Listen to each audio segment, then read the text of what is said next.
We treat scripture like a museum exhibit. We read these verses as historical record, viewing the messenger as a mortal trapped in the 7th century. Verse 2369 challenges this distance. Or do they not know their messenger, so they deny him? Recognition fails when we confuse the physical tongue with the immortal word. One is biological hardware, the other is data. Searching for the messenger exclusively in human history or biological lineage ensures we miss the living transmission happening in this moment. The Arabic root samrar refers to those who weave stories to keep people awake in the dark. The golden calf illustrates this trap, a proxy built from extracted traces, a tangible form people could worship while direct authority was absent. The physical prophet served as the biological channel to download this information into the physical world. Focusing on the biological vessel mimics the Samari's error, extracting a physical trace to build a parallel object of devotion. This devotion to the form effectively neutralizes the functional power of the text. Recognizing the messenger requires looking past the historical flesh to engage with the surviving geometric pattern of the word. The office of Nabi refers to the human channel, the physical tongue bounded by time. The office of Rasul refers to the function of the message.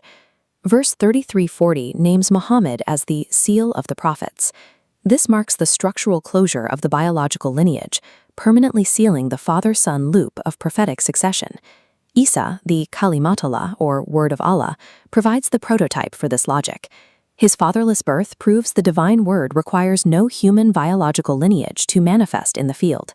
With the word finally transmitted in its complete form, the biological hardware becomes redundant. The seal on the prophet protects the word from being tethered to human lineage. The prophetic bloodline closes to shift the focus to an executable pattern. Divine communication transitions from mortal flesh to an immortal information system. Verse 45, verse 6 sets a strict boundary. There is no legitimate source or statement after the verses of Allah. The system is engineered to be entirely self-contained. Verse 39, verse 23 describes a consistent, repeating structure. The book decodes itself through these mirrors and recurring pairs, removing the need for external human intermediaries. This repeating structure folds back on itself at every scale.